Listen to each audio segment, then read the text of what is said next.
So this is Coast Mountain College. You probably see this picture in Venus slide before. So this picture actually taken about 30 minutes away from our campus. So this is actually how the campus looked like, the region looked like.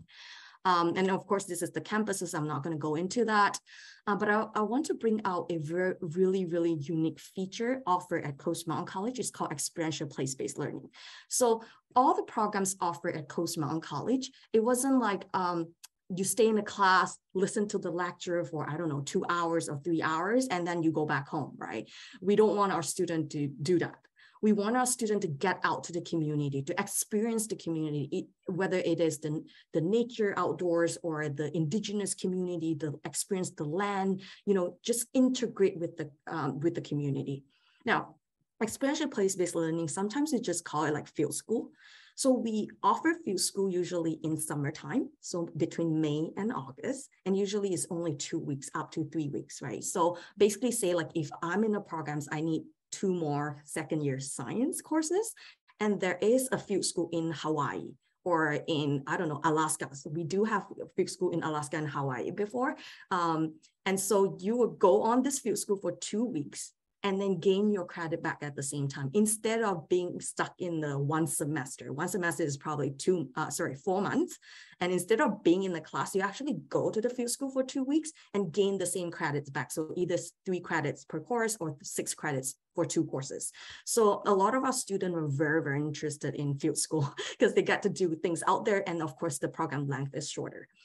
So one of the field school I was in when I bumped into the field school student when I was in Haida Gwaii. So Haida Gwaii, the first item, you can see that on the point there. It is actually a very beautiful island, about 7 hours ferry ride away from Prince Rupert. But oh my gosh, that place is amazing and organic if we got a chance. And it's a lot of full of like indigenous culture, the knowledge keeper.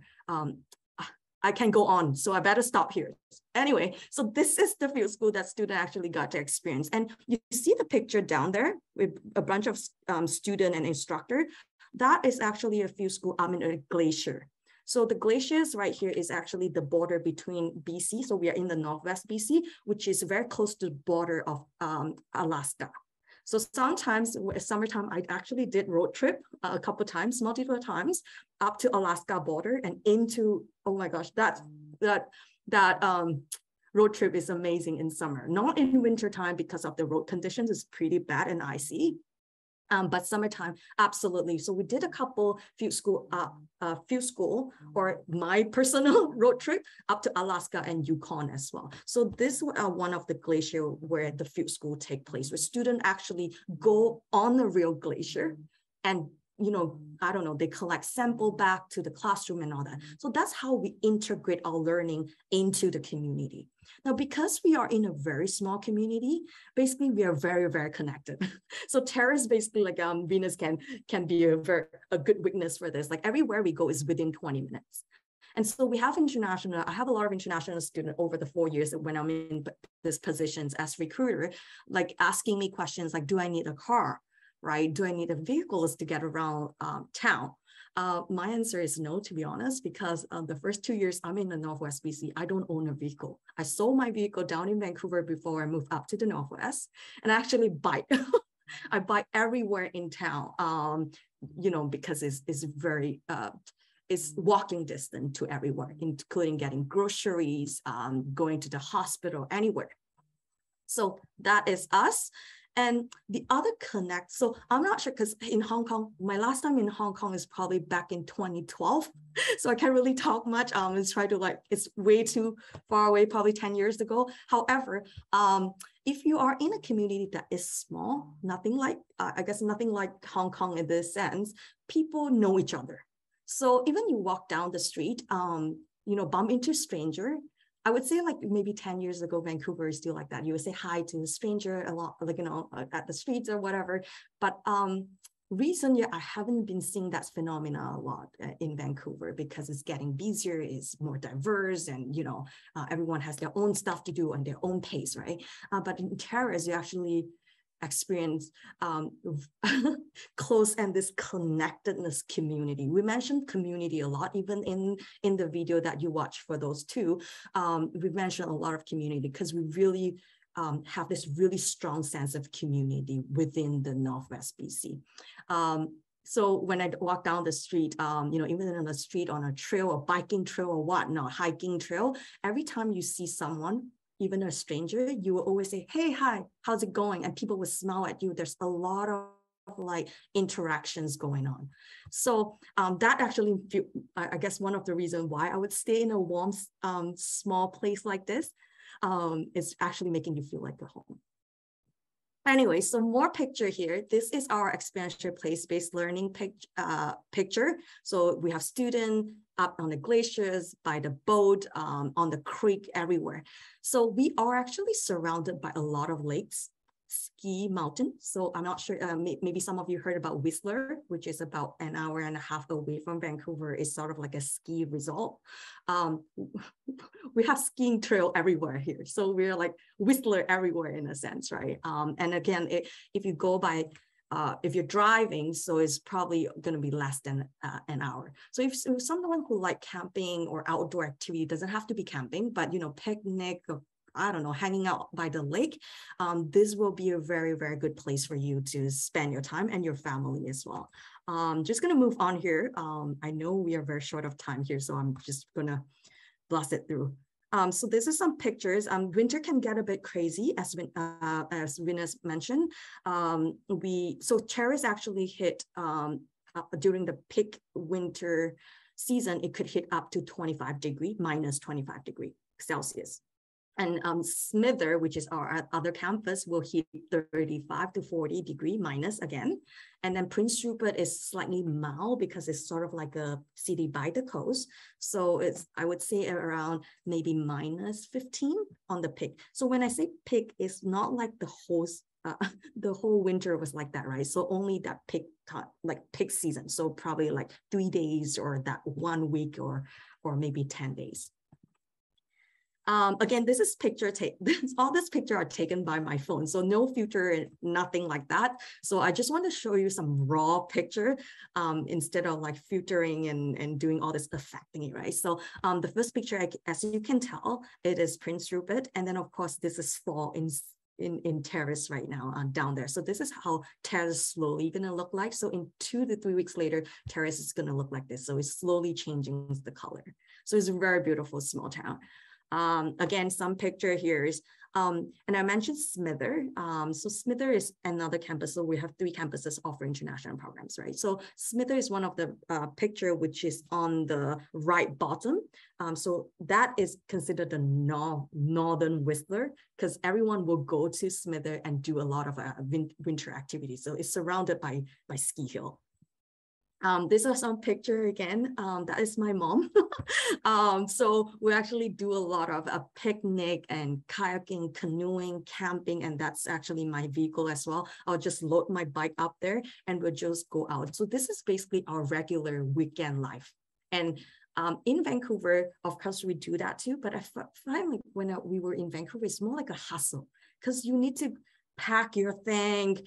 And you have to go early because you have to look for a parking spot. And then when you go there, holy moly, like, the crowd was just crazy busy. But then up in the north, like Venus was saying, we have a lot of land and a lot of space. So basically you can park anywhere. No one's gonna come after you or whatnot. So basically we just park our car anywhere. And then we just load our stuff and then we just go out for adventures. So that's how our weekend usually being spent. Yeah, so moving to the programs, so get into the gist of it. We offer a list of programs. Again, I'm not going to go through the whole programs here. Of course, you can, chat with Venus and the team, but I can briefly point out the most popular program for international students over the 5 years. So we do offer certificate programs. So certificate program is usually 1 year. Diploma program is 2 years. Post-degree depends. So some post-degree is 1 year, some post-degree are 2 years. And then we have some trades program as well. So I'm gonna bring out some sort of popular programs here. So one of them is called Applied Coastal Ecology. So in short, we just call it ACE. So ACE. So ACE program, ACE program is basically a combination of oceanography, biology, and environmental science. So it's a combination of a bit of everything, right? And based on the name, you can tell that this program is offered by Prince Rupert at the Prince Rupert campus, because it is a campus by the coast. So they will do a lot of things out there on the oceans, across the creek and somewhere. So ACE program, we do offer 2 years diploma and 1 year post degree. Now, the second program, which is pretty famous as well, is called Social Service Worker and Early Childhood Education. So for this program, we do offer 2 years diploma. And of course, another famous one is business administrations program. So business administration programs, we have 3 diploma, right? So you can choose one of them. So the first year, basically, everyone is taking the same courses, but into your second year in the business diploma, you got to choose 3 different concentrations. So you get to choose accounting, general management, or human resources. Now, another 2 programs I will touch on is called West Coast Culinary Programs. So culinary program obviously is baking and cooking and all that. But this West Coast Culinary Program is very specifically and very unique to the West Coast BC. I talked to Venus and the team a bit about this program before. So it's it's sort of like designed for the Pacific North Coast, right? So they basically, student will learn how to fillet a salmon. What kind of like fish the indigenous people up in the region cook? How do they cook? How do they prepare? How do they fillet? What kind of herbs that the indigenous group will use in their cuisine? So it's very sort of like designed for the Pacific North Coast sort of cooking programs. So in this program, again, it's a 2 years diploma, and there is a co-op, which means you get a one-term employment opportunity to work as a full-time worker in the field. So you got to work in a real kitchen as part of the programs. And of course, after graduating from the programs, you actually got a license. So ITA level, professional cook level 1, and ITA professional level cook 2, and of course the diploma and food safe certificate and a co-op experience as well. So it's sort of like a bundle of everything. The last program I would like to touch on, which is the last point there, is called Associate Degree in Arts or Science. So this is basically the first or second year university courses. So for students who are, say, for example, high school student who are not sure which programs you're looking into, I want to do maybe psychology, maybe history, or if you want something about like sort of like science related engineering, but not sure which engineering to go for. So what student will do is usually they will start with associate degree. So for example, if I'm interested in something related to science, but I'm not sure, I'll do my first year or second year in Mountain College, associate degree in science. And then later I transfer my credits. And again, all the credits in Mountain College, because we are public funded school, everything is transferable across different colleges or university in BC and outside of BC. So anyway, you're transferred to pursue to complete your 4 years bachelor degree. So you're basically transferred as maybe a second year student in the university or a third year student in the university. Alrighty, so this is just sort of like a chart, so 2 with us 2. Now, the other benefit with this is because our program fee is considered the 4th lowest in, actually the 4th or 3rd, it switches a bit in BC. So we are one of the lowest. So student would consider like, hey, I'm a new immigrant here, or I'm a new, not immigrant, sorry, a new student here. I was trying to start my life here. Cost of living or program fee is something that, you know, is one of my considering factor, right? So I need to think about this. How do I plan my financial a bit better? So a lot of people would choose to do courses at the college level because the program fee, of course, it will slightly lower than the university. So if you're someone who are not sure and you're considering a bit of your financial capacity, then maybe associate degree is something you can think of as a start. And again, this is some of the sort of like the discipline student can transfer it into university. Okay, admissions process. So So basically, I'm going to go really quick on here because this is all posted on the website. But if you have any questions, just let me or the team know. So basically, to apply for a program in Coast Mountain College, of course, you need to choose a program and make sure you meet the admissions requirements, right? So most of our programs require English 12, which is another word called grade 12 English at the pass level. And for student graduated in Hong Kong, we would need IELTS or other English proficiency tests. And of course, when you pick your program and meet the English requirements, you will apply online on Education Planner BC. And as what Venus mentions, like if you need help with their applications, we will have a partnership promotion code with Rise Smart, where you can get the $100 application fee waived, meaning you don't need to pay for the application fee. So once you apply on Education Planner BC, it takes up to 15 working days for our admissions team to evaluate all your documents. Do you have English? Do you have this? Because some of the program, it require more admissions criteria, right? You need a resume. Some program needs like Math 11, and some needs like written statement or whatnot. So as long as you meet everything, they will evaluate all your documents. Once you meet the admissions requirements, you will be conditionally qualified into the programs. Now, again, this is not officially accepted yet. You are just conditionally qualified. So you need to pay the tuition deposit. So the tuition deposit is non-refundable. So the tuition deposit is $7,500 to $7,800 tuition's deposit. So once you pay the tuition's deposit, you will be granted official acceptance letter. Now, the only conditions that the tuition deposit can be refunded is if your study permit got rejected by IRCC. So IRCC is actually the Canadian immigrations, right? So you apply, you get your official acceptance letters, and then but later on you found out that your study permit got rejected. That's all fine. You will get the full refund back. Now, however, if you apply for the programs and you got officially accepted and you apply for a study permit, you got approved, and now you change your mind, then this is not refundable, right? So just sort of like keep that in mind. So each of the processing time, as you can see, is 15 working days, up to 15 working days. Some of our students get it within 10 days. So, but we set our processing times up to 15 working days.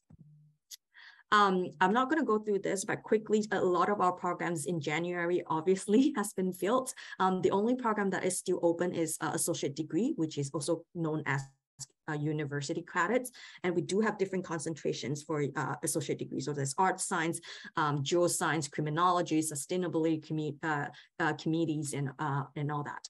Now, May program, we only offer one program, which is business program, and that is in Smither, which is the campus that I mentioned is sort of like surrounded by ski hill. It's sort of like the northern ski resort. So we do offer two programs, business programs. So one is post-degree business diploma, which means you would need a bachelor degree to apply for that programs and other requirements as well.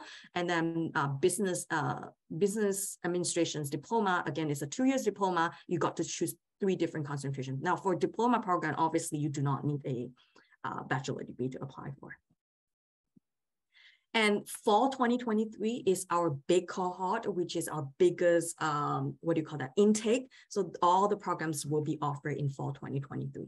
And just extra notes for you here, fall 2023 programs will be open on the platform for you to apply in October, which is next year, a couple of weeks later. So if you're interested in any programs in fall 2023, you can just go on Education Planner BC, and then you'll see a list of programs in October. It's not open right now, but in a couple of weeks, it will open up.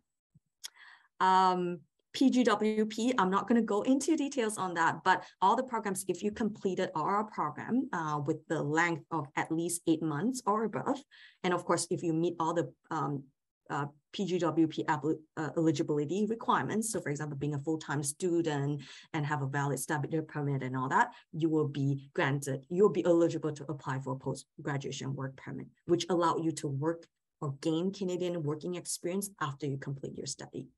And that's where students usually, work while they're holding a PGWP, which is post-graduation work permit, and then plan for their potential immigrations to Canada if they wish to migrate to Canada. This is this new student housing. I'm not going to go into this again, but Venus just mentions that everything is new. It's sort of like an art gallery in it, very indigenous, rich concept in the building, right? So it's sort of like cabin, and it smells really good because all the woods that being used in that building was the local cedar or spruce or any woods that actually locally from the region. So it was just completed back in 2021, so late last year. And actually some of the rooms are still new. I actually went in with a student and actually tear off the plastic for the beds and all that, right? So it smells really good, you know, new rooms, and it's very exciting. So we have built a new, you know, over 100 rooms for our student, and there's a lot of common area. I'm not sure if I have a picture here. Yes, there's a lot of common area, study area, rooms, and all the kitchens, facilities that you see. I don't know if I have more picture. Oh, that's all. You know, all the like laundry, the microwave, fridge, everything is new, and it smells really nice, you know, for the new facilities. So this is some of the picture that I took while I went grocery. So we do have grocery here because I got asked a lot, what kind of, you know, grocery shop you have up there. So all the basic necessity, we have it up here too. Employment opportunity. Okay. It is hiring everywhere. I need to tell you guys that. Everywhere I went into, hotel, restaurant, daycare, school, bank, accounting firms, everyone was asking, Jieni, when is our next batch of student, or when are they graduating? Especially the early childhood educator. So the daycare owner that I just spoke to about like 3 or 4 months ago, I was like, hey, how's it going? How's everything? It was like, oh, we are so in need of early childhood educator, right? And what they do is they actually increase the salary pay rate because they're so short of staff, right? And there's a lot of student has to get into daycare. So they actually hired, so they boost up the salary pay rate and actually hire someone from the lower mainland, you know, so sort of try to attract people to the region. And we have a lot of blooming projects going on. So one of them, as you can see on the screen, is called LNG project. So it's one of the biggest project in Canada. So one of the site, one of the LNG sites, so it's an energy gas industry. So one of the sites is actually located in Kitimat. So Kitimat, K-I-T-I-M-A-T, is a sort of a weird sounding and spelling too, but yeah, Kitimat. So it's about like 45 to 50 minutes away, drive away from Terrace. So one of the main sites is actually in Kitimat. Now, because of this big, one of the site, like the LNG site is in Kitimat, it attracts a lot of people moving from other provinces and even from other countries. So I met people in the, you know, in the airport, and then I just started to catch up conversations with them, right? So some of them would say like, oh, I'm from Alberta, which is a province next to BC. And then some of them say, I just moved with my family to Australia. I was like, oh, why are you here for? Is that a, you know, job opportunity for you here? He's like, yeah, LNG. I'm hired as a, constructions contractor, whatever, at the LNG projects. And then I also spoke to people who got hired to the LNG project. Again, it's not only engineering, gas-related employment. They actually also hired marketing people, communications people, accountants, HR, right? Because it's a whole lot of project. There is different level of administrations going on through the project. And one of our students actually got hired as as I'm not sure what the title is, but she got hired into the communications department. I want to say the communications specialist who graduated from our business program. So that is how the LNG project has grown and bloomed. So when I just moved here 4.5 years ago, there is people around, but not so many people. But recently, as Venus was like, oh, 好似冇咩人啊呢度. And then I wanted to tell her that you should see 4 years ago, it was like dead, right? But now we have grown a lot. And all these people, when they move in, they move with their families. So they come with them. So for example, the Australian guy came with 2 kids and their wife, right? And then so all these people coming into this project, some of their terms, like employment terms, is 4 months, maybe 8 months. Some of them are 2 years. some is more permanent, right? So when they moved here, they moved with their family. As you can imagine, if that is the case, our education sector has to grow. So, so my supervisor, who moved from another city for this job, so she has a daughter who are 3 years old. Turning to 3, I should say. And so she's busy looking for daycare, but she got put on wait list all the time because they're so in need of people. We have limited daycare right here. So here's then insider news sort of is they're looking to expand and open up more daycare center for the region so that people do not have to wait on the list, or like being on the wait list, being placed on the wait list, and can get their kids to daycare or to school so that they can, the parents can go work, right? So that's how we're so in need of people right now. So anyway, so there's data right here. I'm not going to go into it, but it creates a lot of permanent and term-based employment for to attract people to this project. And the pay grade, I should say, the salary grade is very interesting here. So you could imagine, like, maybe in big city, you'll make more money, right? If you go to a bigger city, or I guess a bigger city with more employment opportunity, you'll make more money in a sense, but it's sort of reversed in this case. So say, for example, if you got the same positions, I'm just making this up. Just for example, you are a bank manager in the Lower Mainland, and now you got the same positions in the Northwest BC. So based on our data here, usually the positions you got up in the Northwest BC is about 15 to 20% more than what you will make down in Vancouver. Not Vancouver particularly, I mean down in the Lower Mainland. So the pay grade in the Northwest BC usually is slightly higher. So that's sort of like a reverse concept, because you would think like Vancouver, you probably make more money, but actually people out in the Northwest would make slightly higher pay grade. So that's how a lot of talents being attracted in the region. So now our community actually is blooming right now. The other expansions that is going on, which is sort of like the second big project going on around there's a lot of project going on around the region, but one of the second biggest, I would say, is the expansions of the local hospital. So this is the picture actually taken, what do you call that? The renovations, the building, the constructions of our new hospital. So we used to have a small hospital in Terrace like this, like a health unit, and now it's actually in the process of expanding. This picture actually taken last year. So now the construction is actually sort of like not completely done yet, but halfway through, more than what you see on the picture right now. So it is expected to be completed in September 2024. And once it's completed, we will have, again, a high demand needing to look for nurses or healthcare related worker, and of course, social service worker as well. So I would say if students are interested in early childhood educator or social service workers, those type of industry, this will be a great opportunity, because by the time you graduated, it would hit where the project, the what do you call that? The completion date of this project. Okay, I don't know if I have another employment opportunity that I can share with you is hotel. So even though we're a small town, but we have quite a bit of hotel in town. And so everywhere is hiring, especially hotel. So I've been into hotel because we have some partnership and collaborations with the hotel. And every time when the general manager look at me, because they know I'm the international recruiter, and they will be like, hey, we have this position. Can you please tell your student, like they keep sort of like wanting to hire student, right? And so two weeks ago, it was our orientations in Terrace, and I managed to catch conversations again with student. How's it going? How are you liking it so far and all that? And a couple of students was telling me, and a couple of them actually from Philippines, and said that, oh, we're great. We're actually going for a job interview after this. I was like, oh, already?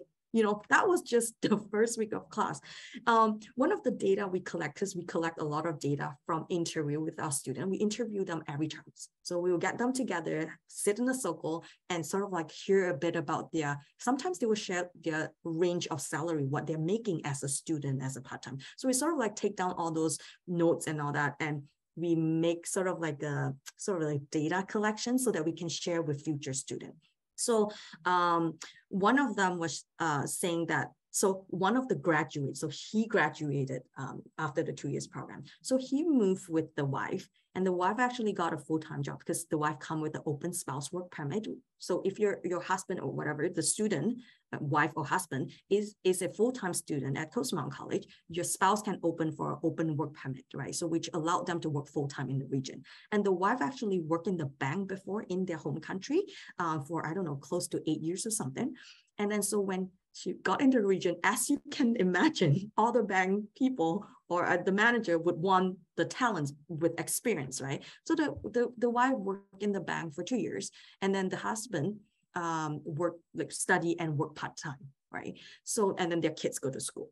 So after he graduated, and then we're just chatting, oh, are you looking to move to other places for different opportunity or experience different, I guess, lifestyle in a sense? There's like, no, we're not moving because you're already sort of settled down in this region. That's small. Money was their one of their concern, or I guess financial was one of their concern. And actually they start more, and now the kids are settled down, and both of them are working in the field right now because he graduated, so he got a full-time job too. So both of them are settled down in the region.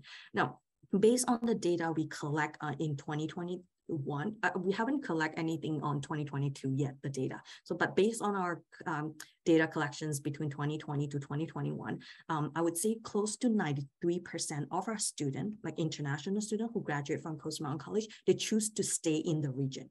I haven't heard a lot of students moving outside of the region yet. Now, I'm not saying that they can move outside of the region. Of course, they can move outside of the region, but this is how attractive and how this region can offer this student. And as what Venus was mentioning earlier, that this place is expanding, is in need of people. That's why people settle in now with pretty good money. I don't want to say a lot of money, but good money, and provide a lot of sustainability in the regions for your family and yourself. And okay, moving to the important one. So IC, so in short, IC, so International Student Entrance Award. This is only for selected countries. So Hong Kong is one of the selected country for this initiative. So we only have limited seats for this scholarship, because it's not like everyone apply, everyone got it kind of thing. Like you need to go through like different steps. So again, it's a 5,000 value, which is something. It could cover part of your program fee. So I'm not going to go through like each of the details, but anyway, in short, you basically need to be accepted by Coast Mountain College, and of course your study permit has to be approved, and then you have to record a 1-minute video about why you want to choose Coast Mountain College and all that. And then once you got that in, we will evaluate you into the second selections criteria. You have to pass your first semester, all the courses. You can get like fail. You have to pass all the courses and register for the second term. So once you meet all this, you will be eligible for the IC awards. So basically you'll get the $5,000 into your second semester. So that will cover part of your tuition fee. I can talk about a bit more if you guys are interested in this, but this is the initiative that I want to put out there for you guys. Okay, another important topic too. I got this a lot. And again, this number is, I didn't make this number up. I got it from the interview with the students, and that's the range that we got. So international program fee per year is, this is sort of fixed in a sense, right? So usually the student would take 10 courses per year. Depending on which programs you're going to, business program usually is at the lower end, and then like West Coast culinary program, which include a lot of things, a bundle of things, it will on the high end. So basically our program's fee per year is ranging between 14,000 to close to 19,000. And that is included all the fees, union fee, health fee, and all that. Textbook and supplies, that I mentioned a lot of time. We put like $2,000 Canadian, to be honest, only if you buy all new books. And a lot of our international students do not buy new books, they buy used book, right? So that wouldn't cost you that much if you're using the used book, but we are just putting all the new books fee on it. So that is about $2,000 if you're buying all new textbook. Now, cost of living, housing up in not only Terrace, I mean, in the Northwest region, of course, is way, way, way cheaper than what you would get in Vancouver and Toronto, right? So on average, usually student will pay $600. The most, I would say $800, but most of them will be $600 per month per room, including the housing that you see, like, you know, our on-campus housing, it is also $600 per room per person. I haven't heard students pay up to $1,000 per month yet, and all this in Canadian dollars, right? So I haven't heard that yet. So I would say usually around $600. And meals, Venus can be my great weakness on this. There is not a lot of restaurants around. I would say maybe 15 restaurants in Terrace, for example. So there's not a lot of eating out. So a lot of people will buy grocery back home and cook themselves.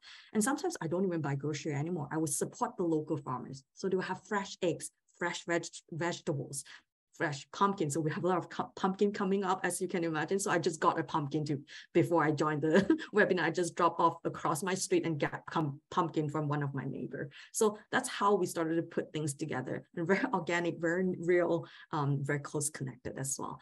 So that's the total expenses for one year. So down there, that's the range. And again, all these are estimations from the data we collect.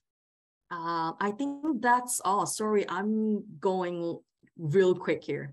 I'm just gonna stop sharing unless you guys have any questions. 好啦 ，OK, thank you, Jieni. 係啦，多謝你啦，佢都好好啊，佢都即係嗰邊，因為今日都係 Friday 啦 ，it's Happy Friday, right? So thanks for your time. 而家都9點半啦，係啦，咁OK, 咁我哋再 catch up 啦，咁我哋遲啲再見啦。OK, thank you. Have a good one. Bye. 再見。